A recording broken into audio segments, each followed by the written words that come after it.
My name is Claire Donovan, and if you'd told me a year ago that I'd one day stand in court testifying against my own parents, I would have laughed in disbelief. But then again, a year ago, I still believed they loved me the way parents were supposed to, unconditionally, and without a price tag.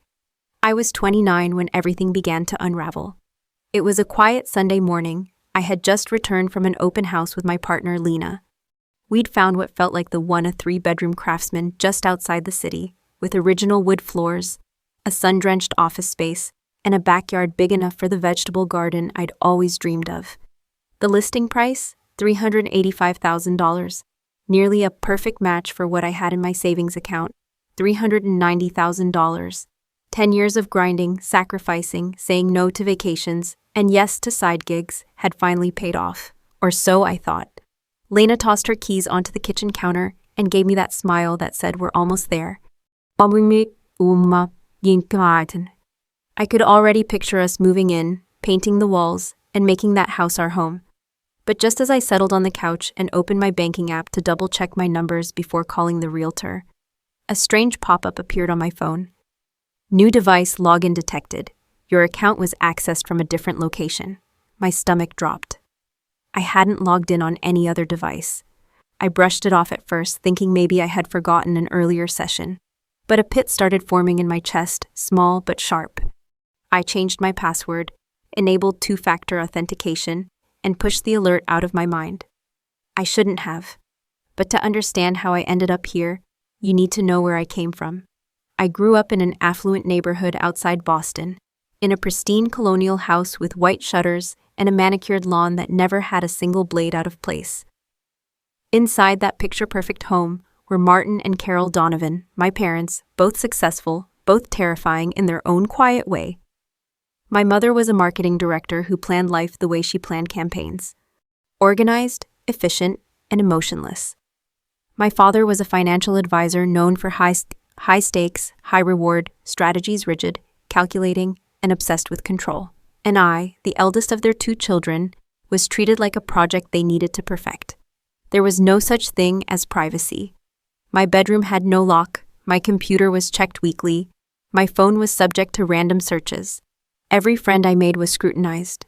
Every after-school activity had to pass a cost-benefit analysis. Even the books I read were questioned. "We're just trying to guide you," my mother would say with a professional smile. But it never felt like guidance, it felt like surveillance. By contrast, my younger brother, Logan, 4 years my junior, was practically raised in a different household. He had his own room, his own car, a new one, even after wrecking the first, and a seemingly endless credit line from our parents. He played soccer year-round, traveled with friends to ski resorts, and came and went as he pleased. Me? I once got grounded for reading a young adult novel that my mom found emotionally inappropriate. Logan skipped curfew by 2 hours and got a pat on the back for being adventurous.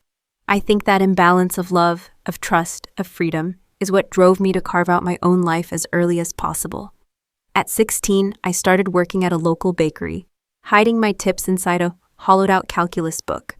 By 18, I had enough to pay for my first semester of community college and moved into a tiny apartment with thrift store furniture. My father warned me I'd come crawling back. 6 months tops, he'd said with a smirk. He was wrong. I studied computer science, worked full-time, and transferred to a university on partial scholarship. By 22, I had landed a junior dev job at a small but growing tech firm. I lived frugally, tracking every penny with spreadsheets that became more detailed than most accounting reports. Every paycheck, I put 30% straight into a high-yield savings account. No vacations, no new car. I cooked every meal and wore thrifted clothes even after my promotions. For a decade, I had one goal, financial freedom, and I was almost there. My relationship with my parents during this time? Polite, distant. Surface level, I visited for holidays, answered their calls once a week, and deflected their questions about my finances. "I'm doing fine," I'd say. Always that, always vague. Then I met Lena. She was the first person who truly understood what it meant to fight for your independence. She had built her own career in design, faced her own family struggles, and never once made me feel like I had to justify my past. When we moved in together 2 years into dating, we split expenses and accelerated my savings goal. It was Lena who nudged me toward buying a home even before I hit the 400K mark. You're close enough, she reasoned. And the market won't wait. She was right. We found that house just in time. But as I stood in my kitchen that night, watching the seconds tick by as my banking app refused to load, I had no idea that everything I had worked for was already gone. Gone. 10 years of grinding, lost in a single silent betrayal. And the people behind it weren't strangers. They were the ones who had taught me to fear control, while insisting they knew what was best. They were my parents, and this was only the beginning. The night I realized something was wrong with my bank account, I didn't sleep. Lena lay beside me, her breathing steady, unaware that the woman she loved was wide awake and silently unraveling. My thoughts looped in panic. What if someone stole my identity? What if my account was hacked? What if all that money is already gone? By sunrise, I had brewed 2 cups of coffee, neither of which I touched, and called my bank's customer service the moment they opened. After verifying my identity, the woman on the other end of the line, whose name was Ava, confirmed something that made my stomach twist. We show a login from a new IP address at 2:15 p.m. yesterday, she said casually, as if reading me the weather report. Was there any activity? I asked, my voice clipped, trying to hold in the rising dread. No unauthorized transactions, but if you're unsure about this login, I recommend changing your password immediately. I did. Right then, I also enabled every security option available. 2-factor authentication, biometric verification, even a verbal password. Still it gnawed at me. Who would try to access my account? I tried to push it from my mind. I had work, Lena, and a house we were considering making an offer on. But the truth was, I didn't feel safe. Not in my apartment, not in my skin. 2 days later, it happened again. Another login alert, this time from an unrecognized mobile device. And I knew it wasn't me. I called the bank again, and this time, I was escalated to a security specialist named Marcus. He was calm, thorough, and direct. Miss Donovan, he said after reviewing my account activity, I see multiple login attempts over the past 10 days, some from devices not registered to your profile. My mouth went dry. Has anything been transferred? Not yet, but there have been inquiries about wire transfers procedures, limits, timing. A jolt of electricity shot through my chest. I want the account frozen immediately, I said, and I want to add a verbal verification requirement for any transfer over $1,000. Understood, he replied. And I'd recommend running a security scan on every device you've used for online banking. Someone might be accessing your login credentials through malware. I thanked him, hung up, and stared at my laptop across the room like it had betrayed me. I started the scans that night, running antivirus programs and digging into files I didn't usually touch. My phone, clean. My work laptop, no issues. But my personal laptop, the one I used for budgeting, personal projects, and, crucially, my online banking, showed something I didn't recognize. A process running in the background, hidden, masked. I copied the name into Google. It was spyware, not just some cheap parental control software, but keylogging, screenshot capturing, camera activating spyware, the kind used in corporate espionage or private surveillance. It could see everything I typed, everything I clicked, everything I saved. My heart dropped. My hands trembled. Who would do this? I tried to recall when I'd last handed this laptop to someone else. And then it hit me. 4 months ago, at my parents' house. I'd gone over for a weekend visit rare, but I made the effort. My laptop had been slow, glitchy. My dad, ever the financial expert, offered to take a look. I'll run some diagnostics, he'd said with a knowing smile. Speed it up. I hadn't thought twice. He'd returned it to me hours later, smiling proudly. Good as new. And it was faster. I even thanked him. Now I knew what he'd really done. A fire lit in my chest, equal parts rage and heartbreak. He had installed software to spy on me, to monitor my emails, my house hunting searches, my financial spreadsheets, everything. I felt exposed, violated. I didn't call them, not yet. I wasn't ready to scream. I was too numb. Instead, I grabbed Lena's tablet and used it to log into my savings account through the bank's secure app. And I stopped breathing. Balance. $0. It was a moment I will never forget. The blinking screen confirming what I had never dared imagine. Gone. 10 years, every freelance job, Every skipped vacation, every brown bag lunch, vanished. I opened my transaction history, heart pounding. A single wire transfer had emptied the account the day before. Recipient: Martin Donovan, my father. That sound, half gasp, half sob, escaped my throat before I could suppress it. Lena ran in from the kitchen. "Claire, what happened? What's wrong?" I couldn't answer. I could barely speak. "It's gone," I choked. "My savings, it's all gone. He took it. They took it." Lena stared at me, then at the screen. "Claire, this is theft. We need to call the bank. Now." I nodded numbly, but even as she spoke, I already knew. This wasn't fraud. It wasn't a hacker in a foreign country or some online scam. It was personal, intentional. My own parents had stolen from me. I didn't sleep that night. Lena tried everything: tea, soft music, just holding me. But my mind was a broken carousel of betrayal. I'd never felt so violated. Not just because they'd stolen from me, but because they'd been watching me, for months. Like puppeteers behind a curtain, tugging strings I didn't know existed. By morning, I had called, texted, and emailed both my parents dozens of times. No response. Not even a read receipt. The silence was deafening and intentional. "I'm going over there," I told Lena as I grabbed my keys. "I'm coming with you," she said, already reaching for her coat. I shook my head. "No, I need to do this alone. I'll call you if I need backup." The drive to their house, 40 minutes into the quiet suburbs, was like returning to a war zone after a ceasefire. Everything looked the same. The well-trimmed hedges, the red brick porch, the flag fluttering over the doorway. But I felt like a different person walking up that path. Someone sharper, colder, less afraid. My mother opened the door. Her perfectly made-up face shifted from surprise to guarded. "Claire," she said, stepping aside. "This is unexpected. We usually do Sunday dinners, not weekday drop-ins." "Is Dad home?" I asked, brushing past her.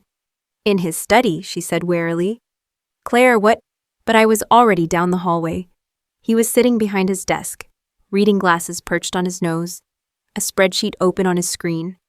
The sight made something snap inside me. He looked up. "Claire," he said evenly, "what brings you by on a Thursday?" I shut the door behind me. "I know what you did," I said. He blinked, then leaned back in his chair. "You'll have to be more specific." $390,000, I said, voice trembling. "From my savings account. Transferred yesterday, into your account. And the spyware you installed on my laptop. You've been watching everything I've done." For the first time, his expression shifted, just a flicker. Surprise? Regret? No, annoyance. The door creaked open behind me. My mother entered, quietly closing it again. "She knows," she said to my father. "She knows," he echoed. "Sooner than expected, but it doesn't change anything." He turned back to me. "The money is safe." "Safe?" I repeated, incredulous. "You stole it." "We made a family decision," my mother cut in, "one that benefits everyone." "No, you made a decision about me without me. That's not family, that's theft." "Don't be dramatic, Claire," she snapped. "We're your parents. We've always looked out for your best interests." "I'm 29 years old," I replied. "You have no right to touch a single cent of my savings." My father stood, towering like he used to when I was a child. "We had every right. You were about to waste all your liquid assets on a house at the top of the market. Property taxes, maintenance, insurance. You weren't thinking clearly. We did what needed to be done. By installing spyware, by accessing my bank account, by reallocating family resources," he said coldly, "where they will do the most good." I stared at him. "For Logan," he nodded. "Your brother's been accepted to an elite business school. He has a startup plan with serious potential. Your money will help him build something that benefits this family long term." The front door slammed. Footsteps followed. And then, in the doorway, stood my brother, Logan. He looked between the three of us, frowning. "What's going on?" "Nothing that concerns you," my mother said quickly. "Actually," I said, turning to face him, "it concerns you exactly, because the money they stole from me, it's for you, all of it." His face went pale. "Wait, what? No, that can't be right. They transferred every dollar I saved over 10 years, for my house, my future. They gave it to you." He looked at our parents. "Tell me that's not true." My father crossed his arms. Claire is being selfish, as usual. This isn't theft, it's protection. She was about to make a catastrophic mistake. We stepped in. Logan stared at him. It's not protection, it's control, and it's insane. I never asked for that money. I don't want it. You'll understand when you're older, my mother said coolly. Sometimes parents have to make hard decisions. And that's when I laughed. It wasn't funny, it was awful. But something about my father's smug expression, my mother's self-righteous tone, it all just snapped. What's so funny? My mother asked cautiously. I wiped tears from my eyes. You didn't get what you think you got. My father's brow creased. What are you talking about? Yes, I had $390,000 in that account, I said. But last week, after I noticed strange activity, I went to the bank. In person, I transferred $351,000 to a new bank. One you didn't know existed. The account you emptied? That only had $39,000 in it. His face turned white. That's not possible, he said. We watched the account. There were no large transfers. Because I didn't do it online, I said, smiling. No digital trail, no alerts. A banker helped me do it manually. I was going to surprise Lena that we were ready to make an offer with renovation money left over. My mother sank into a chair. You're lying.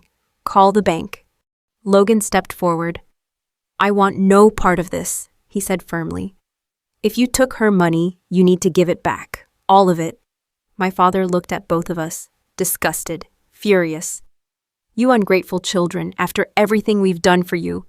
What you've done, I interrupted, is commit fraud. You installed spyware. You accessed my account. You stole money. That's not parenting. That's criminal. You wouldn't press charges against your own parents, my mother said, but her voice wavered. Watch me. And I turned to leave. At the door, I paused. You have 24 hours to return my $39,000. If I don't have it by then, I'm going to the police with all the evidence. Logan followed me outside. We didn't speak until we were back in the car. Then quietly he said, I'll help you, however I can. I looked at him, tears in my eyes. Thank you. And for the first time in my life, I felt like someone in my family had finally chosen me. By the time the 24-hour deadline expired, I had received no calls, no messages, no money, just silence. It was so deliberate, so arrogant, that it almost made things easier. I no longer doubted whether I was overreacting. They had stolen from me, violated my privacy, lied to my face, and they weren't even sorry. So the next morning, I walked into the downtown police precinct with a folder full of documents under one arm and my dignity, bruised but intact, under the other. The officer at the front desk raised an eyebrow. What can I help you with today? I need to file a report, I said, my voice steady. Theft, fraud, and unauthorized surveillance. She looked up. From who? My parents.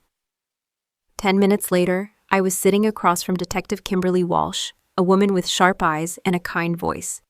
She listened quietly as I explained everything, from the spyware to the bank transfers, nodding occasionally, her pen scribbling notes as fast as I spoke. Unfortunately, she said after I finished, we're seeing more and more cases like this.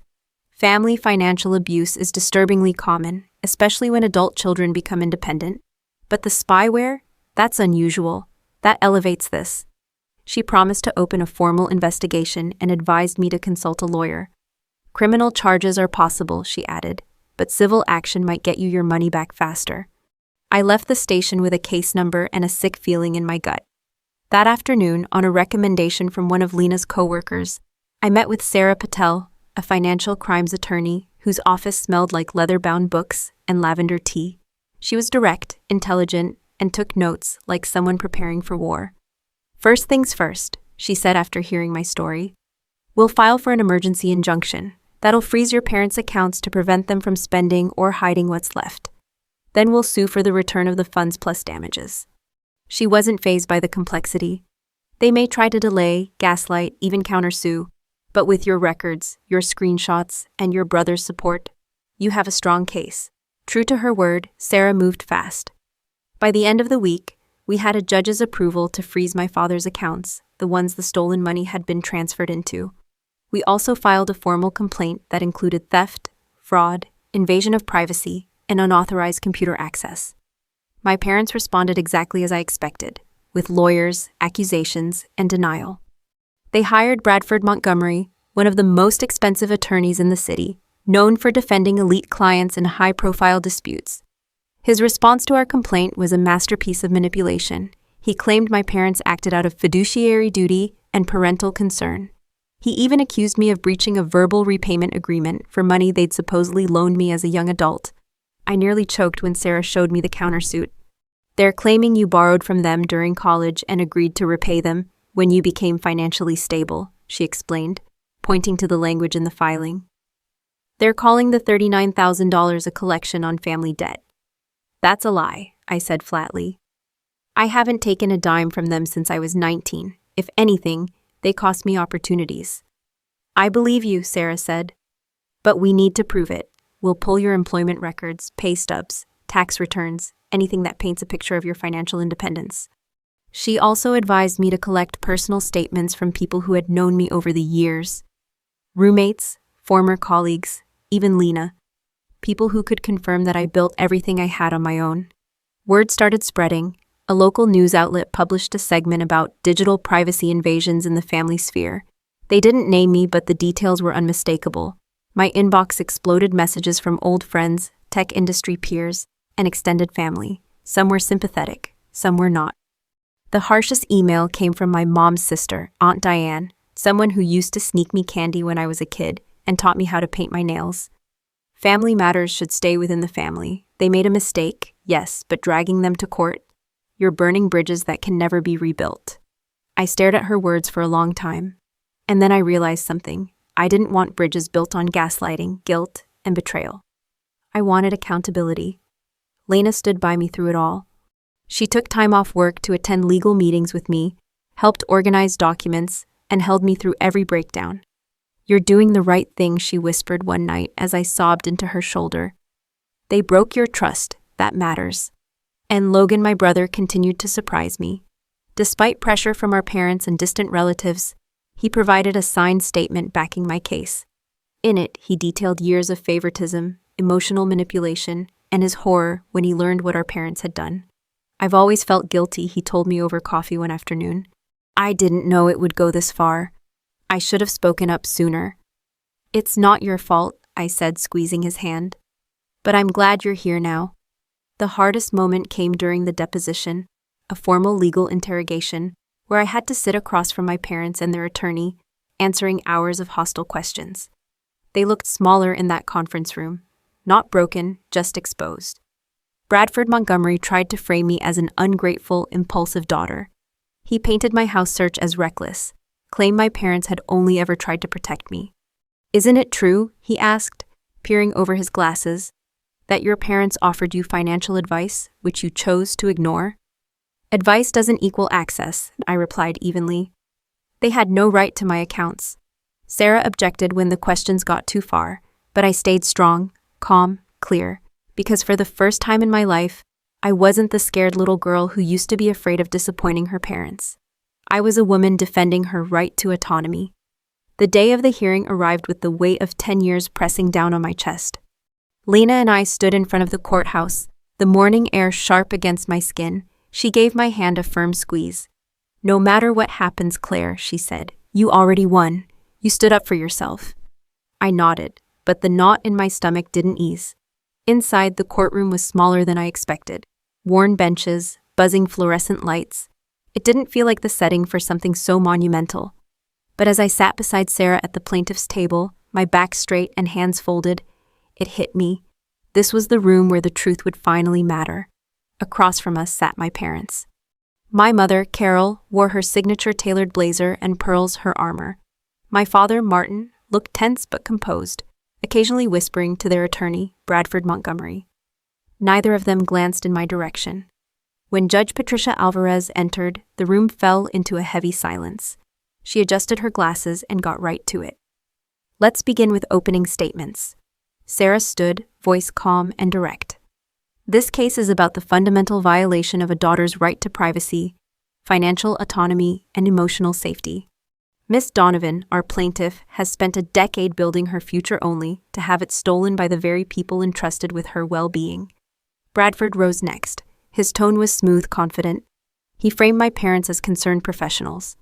With decades of experience in finance and marketing, the Donovans recognized that their daughter was about to make an impulsive financial mistake. Their actions, though admittedly forceful, were intended as protection. Protection. That word burned in my ears. Then it was my turn to testify. As I walked to the stand, my heart pounded so hard, I was sure the microphone would pick it up. I raised my right hand, swore to tell the truth, and sat.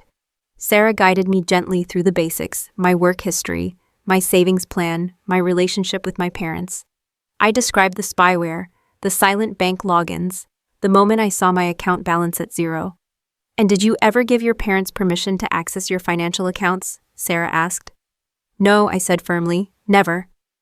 "Did you ever agree to give your brother your savings for his education or business?" "Absolutely not." "And how has this experience affected you?" I paused, voice catching. "It broke something inside me," I said. "The people who should have protected me instead used me. They monitored my life in secret. They took what I worked for without asking. It's not just about the money, it's about trust." Bradford's cross-examination came next. He was as aggressive as expected. "Ms. Donovan, isn't it true that your father has years of financial expertise?" "Yes," I said, "and he used it to access an account that didn't belong to him."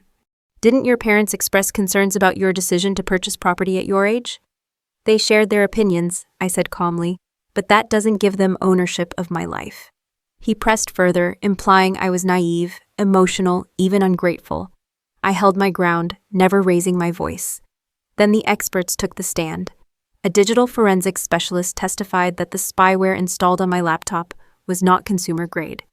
"It's advanced," she explained to Judge Alvarez, "capable of logging keystrokes, capturing screenshots, and activating webcams. It would allow someone to monitor banking logins, emails, even conversations." She traced the installation to the exact weekend I visited my parents, the same time my father fixed my laptop. Judge Alvarez's expression grew darker with every sentence.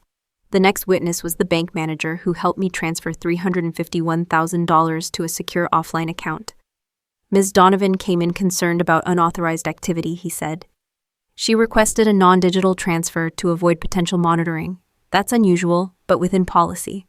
It contradicted my parents' claim that I'd made the whole thing up. Then came the surprise witness, Logan.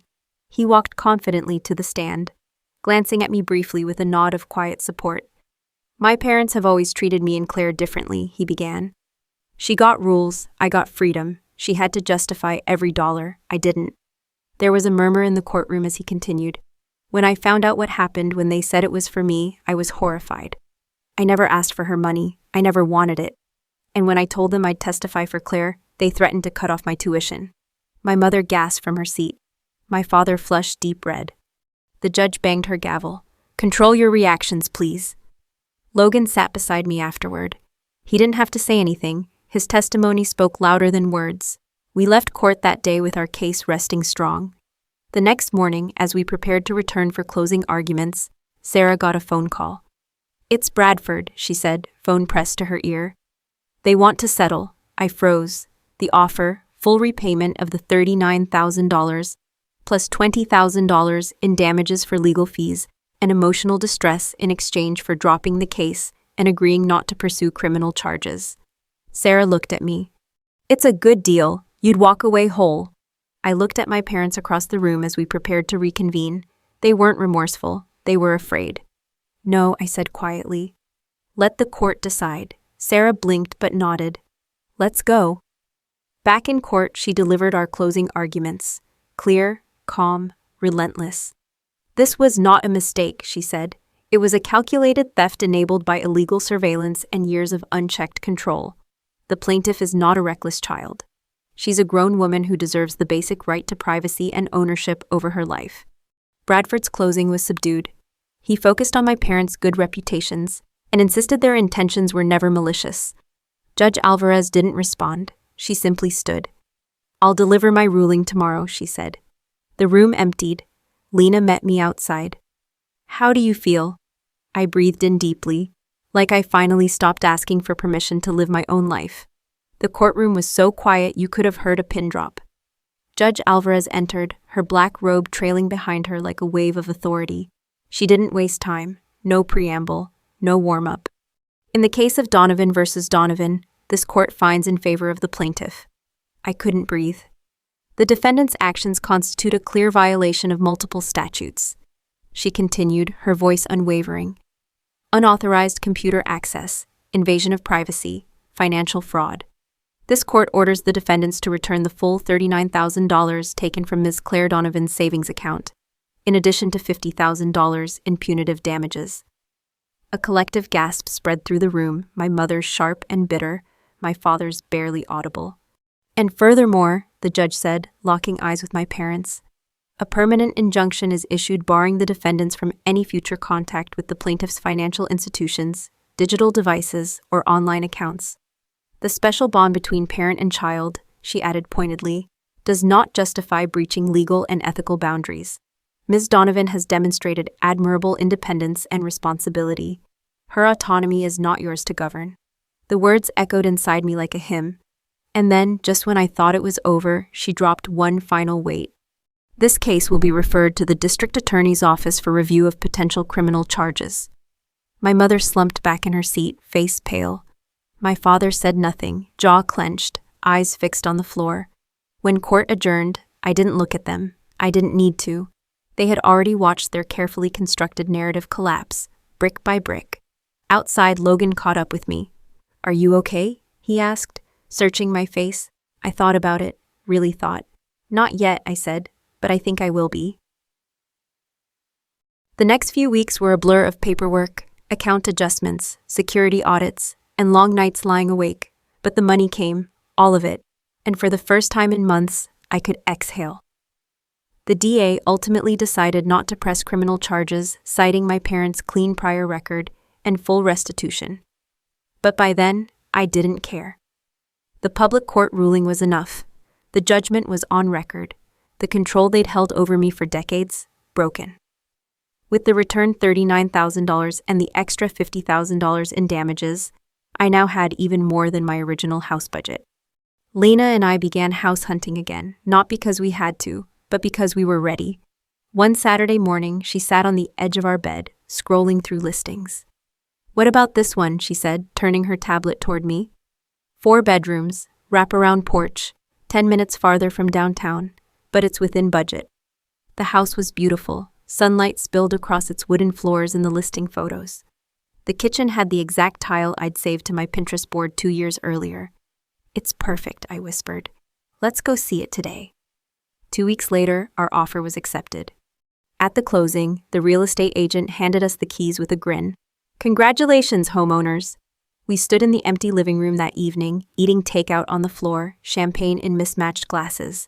Just Lena, me, and the overwhelming sense that this finally was ours. Emotionally, things were harder to clean up than finances. I set strict boundaries with my parents. No unannounced visits, no money talk. No attempts to reframe what happened. Our interactions became coldly civil brief calls on holidays, distant hellos at extended family events. My mother sent a housewarming gift, a crystal vase with a note that read, "See, everything worked out in the end." I put it in a donation box. My father left me a voicemail on my birthday, a tone-deaf pitch for an exciting investment opportunity he thought I'd love. I didn't return the call. "They still don't get it," I told my therapist, Dr. Reeves, one afternoon. "They see the money, the house, but they don't understand what they destroyed." "Trust," she said, nodding. "And once broken, trust takes more than restitution. It takes recognition and accountability."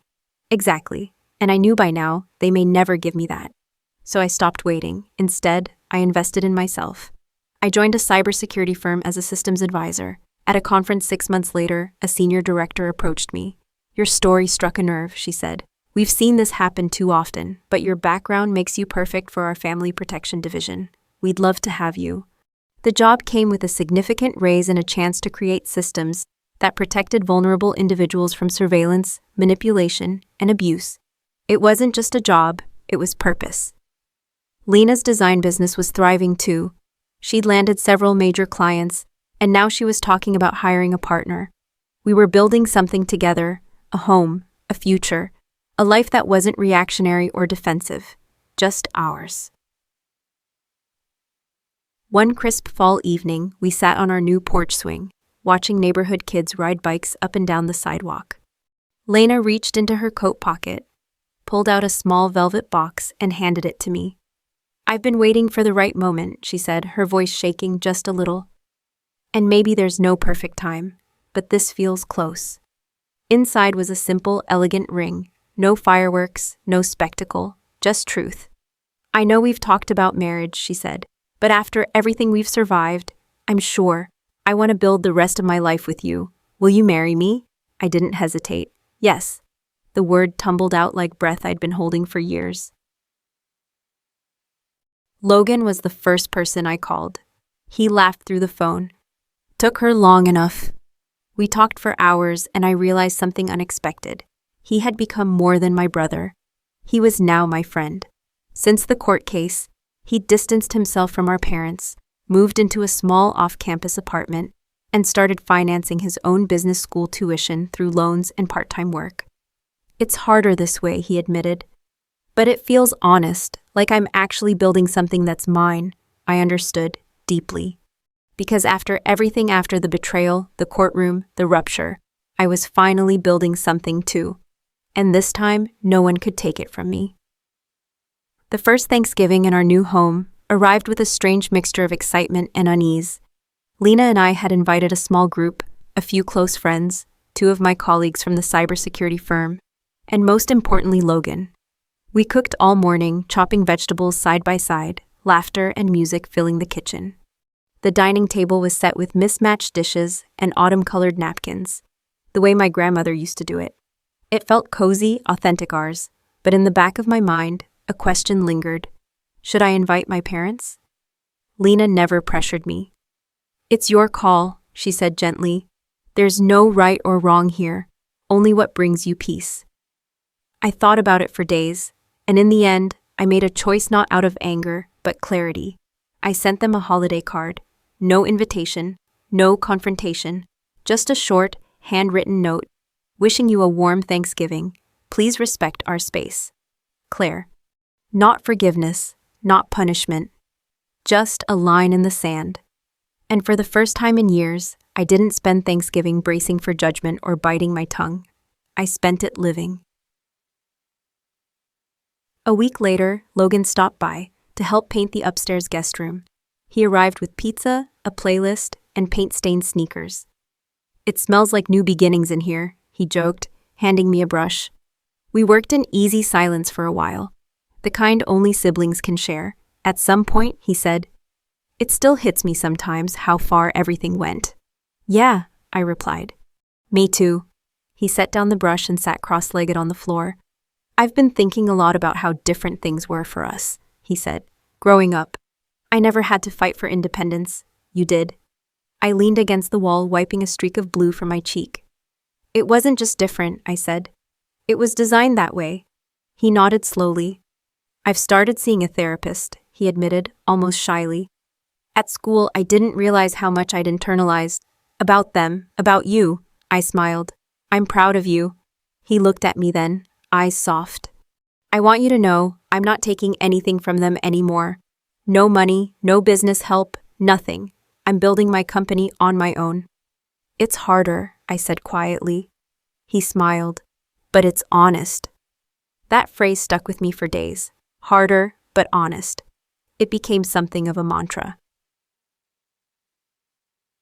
Around that time, something unexpected began to bloom in my professional life. After the court case, I'd done one guest lecture at a local community college about digital safety. It was supposed to be a one-time thing. Just me, a few slides, and a room of curious students. But something happened during that lecture. As I spoke about spyware, unauthorized access, and financial control, I saw faces shift in the crowd. I saw recognition. One young woman raised her hand and asked, "What if it's your parents doing it?" And the room went still. That moment changed something. I began offering small workshops called Digital Boundaries, part tech education, part emotional empowerment. I partnered with domestic abuse organizations, offering tools to women and LGBTQ+ individuals whose family control had extended far beyond money. It wasn't about revenge. It was about prevention and healing. My co-facilitator, Marissa, once said after a session, "Your story isn't just about finances, it's about the right to your own life." She was right. Each workshop reminded me that I wasn't alone, that there were others who had been manipulated, monitored, guilted into submission, and each time I spoke, the trauma lost a little more of its grip. Lena's business was thriving too. She had hired 2 junior designers, opened a small office downtown, and even landed a local museum renovation.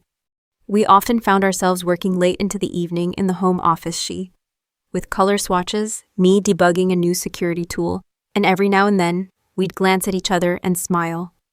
"This," she said one night, curled up beside me with a cup of tea, "is what peace feels like." It wasn't always easy. The emotional scars didn't disappear just because we'd won in court. Some wounds didn't bleed, they echoed. But we were moving forward, together. One afternoon, as Logan and I walked through the local park, something we'd started doing weekly, I noticed he looked more grounded, his shoulders less tense, his laugh more real. He told me about his startup, a budgeting app for students learning financial independence. "We're piloting it with 3 schools next semester," he said proudly. "And you're still bootstrapping everything?" I asked. "Yup, small grants and investors, no family strings. I don't want to owe them a dime." He paused. "I'm following your example." Those words hit me harder than I expected. Not because I needed validation, but because for so long I'd felt like the outsider, the problem child, the one who made things difficult. Now, I was someone worth emulating. We stopped at a bench near the lake, and Logan pulled out his phone. "You mind if I use your story in my pitch deck?" he asked. "Not your name, just your journey, how financial autonomy can change someone's life." I nodded, a lump in my throat.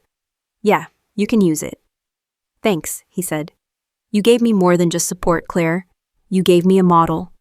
We sat in silence for a while, watching the water ripple in the breeze, and I realized healing doesn't always come in waves. Sometimes it comes in the quiet moments, in the steady rebuilding of relationships that were once broken. Later that evening, back at home, Lena lit a fire in the living room. We curled up under a shared blanket, the world hushed around us. "I've been thinking," she said, glancing at the ring on my finger, "about what kind of wedding we want." I smiled. "Something simple, intimate, honest." She laughed. "Harder, but honest?" "Exactly, my guy." Then 1 year to the day after Judge Alvarez ruled in my favor, I stood on the back deck of the home Lena and I had built together barefoot, coffee in hand, surrounded by everything that once felt impossible. The morning sun filtered through the garden trees. The tomatoes were just beginning to turn red. The wind chimes whispered softly in the breeze. It wasn't extravagant, it wasn't flashy, but it was mine, and it was enough. That anniversary made me reflective. A full year since the courtroom, since I confronted my parents. Since I stopped shrinking to keep the peace, I had changed. Not suddenly, not all at once, but in steady, quiet ways, like healing wood grain stronger at the scars. My relationship with Logan had continued to grow. He was thriving, his startup had secured new seed funding, and he was preparing for a national pitch event. He visited often, always bringing something thoughtful, a book he thought I'd like, or a coffee blend he'd discovered near campus. At Thanksgiving that year, we hosted again, this time a little bigger. Colleagues, friends, chosen family. Logan brought his girlfriend, an economics grad student named Aisha, who brought pie and kind eyes. My parents weren't invited. I didn't feel guilt, just clarity. They had made their choices. I had made mine. But not everything was closed. That fall, I began seeing Dr. Reeves less frequently monthly instead of weekly. But in each session, I found myself exploring the deeper layers. Not just what they did, but how it had shaped me. "They raised me to believe I couldn't trust myself," I said once, tracing the rim of my tea mug. "And when I finally did, they punished me for it." "Trusting yourself now," she said, "is how you break that pattern." I nodded. Still, I wasn't prepared for the email that arrived 3 days before Christmas. Subject line, accountability. It was from my father. I stared at it for a long time before opening it. "Claire, I don't expect forgiveness, and I don't expect you to respond. But I've been doing a lot of reflection this year, both in therapy and in silence. I still believe I acted with a desire to protect the family, but I now recognize that the methods we used were deeply wrong. The spyware, the account access, the lies, all of it. You didn't deserve that. I don't expect this to change anything, but I needed to say it without defending or justifying myself. For whatever it's worth, I am sorry, Dad. I reread it 3 times, then I forwarded it to Dr. Reeves and Lena. Later that night, I cried not out of hurt, but release. It wasn't reconciliation, it wasn't a movie ending, but it was something I had never received from him before: unqualified accountability. Replied briefly, days later. Thank you for your message. I appreciate the acknowledgement. I wish you peace in your own process. Claire. That was all. I wasn't ready for more, but for the first time, I didn't feel like I owed him more either. In early spring, Lena and I stood in the backyard under a handmade wooden arch, surrounded by wildflowers, friends, and Logan holding a small ring box. Our wedding was small, only 20 guests, all chosen with intention. Lena wore a pale blue suit with silver embroidery. I wore a simple white dress and no shoes. We exchanged vows we had written ourselves. Vows about choice, about seeing one another, about building without expectation or guilt. I choose you, she said, eyes glistening. Without force, without fear, without conditions. When we kissed, the applause felt like thunder and warmth wrapped into one. That night, as the sun dipped below the horizon and candles flickered across the tables, I caught Logan watching us with a smile. You look free, he said later. I am free, I replied. Months passed. Life took on a rhythm. I launched an initiative within my cybersecurity firm to create protective software for survivors of digital abuse. Firebreak, our first tool, was used by shelters and nonprofit groups within 6 months of release. I was invited to speak at panels, tech summits, even colleges, but I never presented as a victim. I presented as someone who took their power back. And at every event, at least one person stayed after to tell me, your story, it's my story too. I no longer feared my past. I still remembered it, still grieved it sometimes. But it no longer defined me. It informed me. There's a quote I love now, one I share in every workshop. Family is not defined by DNA. It is defined by who holds your truth with care. Lena, Logan, my friends, my colleagues, these were the people who held mine. And in return, I held theirs. History of our court victory. Lena surprised me with a weekend getaway. Nothing extravagant, just a cozy cabin, hot cocoa, and no Wi-Fi. Sitting beside the fireplace, curled up beneath a blanket, she whispered, "Do you realize how far you've come?" I thought back to the girl who hid cash in a hollowed-out book, the woman who used to flinch when her phone buzzed, the daughter who once apologized for wanting her own life. I'm exactly where I'm supposed to be, I said, and I meant it. Epilogue, a message to you. If you're reading this and my story feels familiar, if you've been silenced, controlled, manipulated by people who were supposed to love you, I want you to know something. You're not crazy, you're not selfish, and you're not alone. You have the right to build a life that's yours. The path to setting boundaries, especially with family, isn't easy, but it's worth every difficult step. If my story helped you feel seen, please share it with someone else who needs courage. Leave a comment, start a conversation. Let's keep creating a space where honesty, healing, and respect matter more than appearances and control. Thank you for being part of this journey, Claire. Months after our wedding, the house was finally complete: painted walls, bookshelves filled, our garden bursting with tomatoes, lavender, and herbs. It wasn't just a house anymore. It was a home, a space that reflected who Lena and I were becoming, individually and together. And yet, some mornings, I still felt the weight of the past. It wasn't constant, and it didn't suffocate me like it used to, but it lingered like a bruise you forget about until you bump it again. The messages from my parents never fully stopped. After the holiday card and my father's apology email, their next attempt came in the form of a large, decorative fruit basket shipped to our doorstep. No note, no name. But I knew the handwriting on the delivery label. Lena and I stood at the threshold, looking at it. "Are we supposed to eat that?" she asked, eyebrow raised. I let out a dry laugh.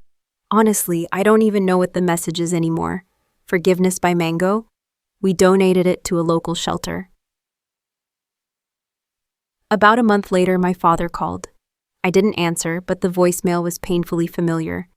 Claire, it's Dad. I heard about the cybersecurity project you're leading, saw a news blurb about it. Impressive. I actually know a few investors who'd love to get in early if you're looking for funding. Call me back. Let's talk business. Business. Even after everything courtrooms, judgments, injunctions, he still saw me as an asset to manage.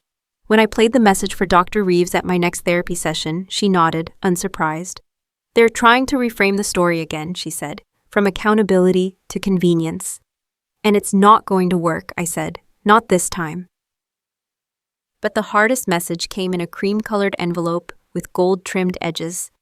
An invitation, my cousin's wedding. I knew my parents would be there. Lena sat with me at the kitchen table, reading it over my shoulder. Do you want to go? She asked gently. I want to see my cousin, I said. But I don't want the performance. The we're all fine now show. You don't have to go, she reminded me. But I did. Not for them, for me. We arrived early, took seats near the back, and avoided the receiving line. I spotted my parents during the ceremony, my mother's perfectly styled hair, and my father's stiff posture unmistakable even from across the aisle. They didn't see me.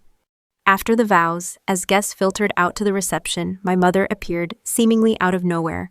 She was holding a glass of white wine and wearing that familiar, controlled smile. Claire, she said, as if we'd just run into each other at the grocery store. Mom, I replied, nodding. Lena quietly stepped back, giving us space without leaving completely. My mother's smile faltered for a second. You look well. I am well, I said. She hesitated. I hope one day we can talk about everything that happened. I met her gaze. We already did talk about it, Mom, in court. Her eyes flickered. It wasn't how we imagined it. No, I said calmly, because you imagined control, not consequences. She opened her mouth maybe to defend herself, maybe to deflect. But I didn't let her. I'm not angry anymore, I added, but I'm also not interested in pretending nothing happened. We're not rebuilding anything unless it's built on truth. She blinked, stunned by the clarity in my tone. So that's it? No, I said, that's boundaries. After that brief encounter, something in me settled. It wasn't about winning. It wasn't even about forgiveness. It was about recognition that I was no longer playing the same roles they had assigned me my entire life, and I wasn't going to start now. Professionally, my life continued to expand in ways I hadn't imagined. Our digital protection workshops had grown so rapidly that my company launched a dedicated platform, Firebreak, offering personal security kits for vulnerable users. My team collaborated with nonprofits, schools, and even women's shelters. I didn't just speak about protecting privacy anymore. I created tools that empowered people to own their stories and their safety. At one workshop, a young woman approached me afterward. She looked about 20, her hands shaking slightly. I thought I was alone, she whispered. That I was crazy for not trusting my mom with my finances. But after hearing you, I know I'm not. I hugged her. Because I remembered what it felt like to question your instincts, to feel gaslit into silence, to think love meant giving up autonomy. One evening after dinner, Lena and I sat on the porch swing, listening to crickets and the occasional bark from a neighbor's dog. We built this, I said softly. She smiled, resting her head on my shoulder. We earned this. That night, I wrote in my journal, a habit I'd picked up again since therapy. My parents still don't understand. Maybe they never will. But I do. I understand that peace doesn't mean forgetting. It means no longer needing their approval. It means protecting myself with boundaries, not bitterness. And it means knowing that love, real love, is never conditional on control. The second anniversary of the court ruling came quietly. No drama, no emails, no strange fruit baskets at our door. Just peace. Lena and I spent the morning planting lavender in the backyard, something symbolic, something soft. The sun was warm on our backs, and our playlist hummed from the kitchen window. Every once in a while, we'd pause to sip iced tea and admire how far we'd come. 2 years ago, I stood in a courtroom, shaking from the inside out, trying to convince the world that what my parents did to me wasn't protection, it was abuse. That violation didn't always wear bruises. Sometimes it wore family titles and smiles too polished to trust. Now, I didn't need the world to believe me. I believed me. Lena's business had grown to the point where she'd hired a team and signed a lease for a downtown office with exposed brick and tall windows. She brought light and structure to everything she touched: spaces, teams, even me. As for me, Firebreak had become more than a project. It was a full-fledged movement. We'd expanded to 5 cities, partnered with major advocacy groups, and even launched a student edition for high school seniors entering the adult world, teaching them not just how to protect their data, but how to protect their autonomy. People often asked me, "How did you stay so strong?" I didn't. There were nights I fell apart, days I questioned everything, moments when I wanted to call my parents, not for confrontation, but out of muscle memory. Because some part of me still craved the impossible, that they would see me, really see me, and say, "We were wrong." But I stopped needing that the day I stopped asking for permission to be myself. Logan graduated with honors. He stood on the stage in a navy suit, looking more confident than I had ever seen him. When his name was called, he waved to the crowd and found me instantly. His eyes said everything. We hugged outside after the ceremony, Aisha snapping pictures of us mid-laugh. "I did it," he said. "You did it your way," I replied.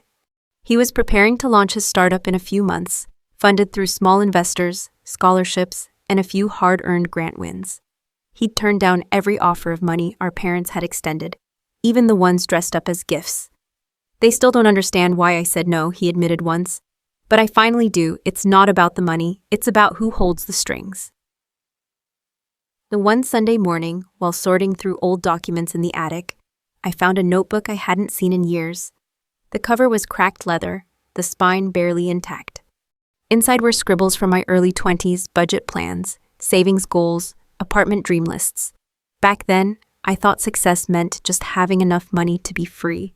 But as I flipped through the pages, I realized freedom was never about the money. It was about choosing where to live, who to love, what to believe, and when to say enough. We threw a garden party to celebrate Logan's launch. Friends filled the backyard, standing under string lights and sipping sangria. Logan gave a small speech, thanking those who had stood by him. When he reached the part about me, he choked up. "I was raised to believe that control and care were the same thing," he said. "Claire showed me they aren't. She showed me what real love looks like. It looks like freedom. It looks like letting go of who others think you should be and becoming who you are." I didn't cry. I breathed. A few months later, I received a message from a young woman named Maya who had attended one of my early workshops. Her email was simple. "Claire, I left. My mom had been controlling my bank account since I was 17. She said it was to help me learn. Your story helped me realize it wasn't help, it was control. I moved out last month. I opened my own account. It's not easy, but I feel like I can breathe again. Thank you, Maya." I stared at the screen for a long time. Then I closed the laptop and went out to the garden. The sun was setting behind the lavender. Lena was trimming the basil, her hair pulled back in a messy bun, face glowing in the soft light. This was the life I had fought for. Not flashy, not loud, but full, real, mine. I still see my parents at the occasional wedding or funeral. We keep it civil, structured contact. My therapist calls it polite exchanges at neutral locations. They've stopped trying to rewrite the past, but they've also never fully faced it. And that's okay. I no longer build my peace around their recognition, because the truth is, I've already made peace with myself. Final reflection. If you've walked through something like this, family betrayal, emotional control, the slow and painful untangling of someone else's narrative from your own, I want you to know, you are not selfish for choosing peace. You are not cruel for setting boundaries, and you are not alone. There's a version of your life waiting on the other side of that fear, the life where your name isn't followed by shame, and your voice isn't drowned out by guilt, the life where your choices are yours. I found mine. And if you're still searching, I hope my story helps you find yours. To New Beginnings, Claire. Life lesson and closing message. At its core, this story isn't just about stolen money or legal battles. It's about something far more universal, the right to live your own life on your own terms. So many of us are taught to equate obedience with love, silence with loyalty, and sacrifice with worth. But here's the truth. Love that comes with conditions isn't love. Control disguised as care is still control. Claire's journey reminds us that healing starts when we stop asking for permission to be whole. Whether your battle is with family, friends, or your own inner doubts, your voice, your boundaries, and your peace are worth fighting for. If this story moved you, helped you feel less alone, or made you think differently about your own experiences, please take a moment to leave a comment. Your story could be the light someone else needs. Don't forget to like, subscribe, and turn on notifications so you won't miss more real, raw, and powerful stories like this. Let's keep creating a space where we can speak truth, build courage, and grow together. You deserve a life that's yours, and we're honored to walk that journey beside you.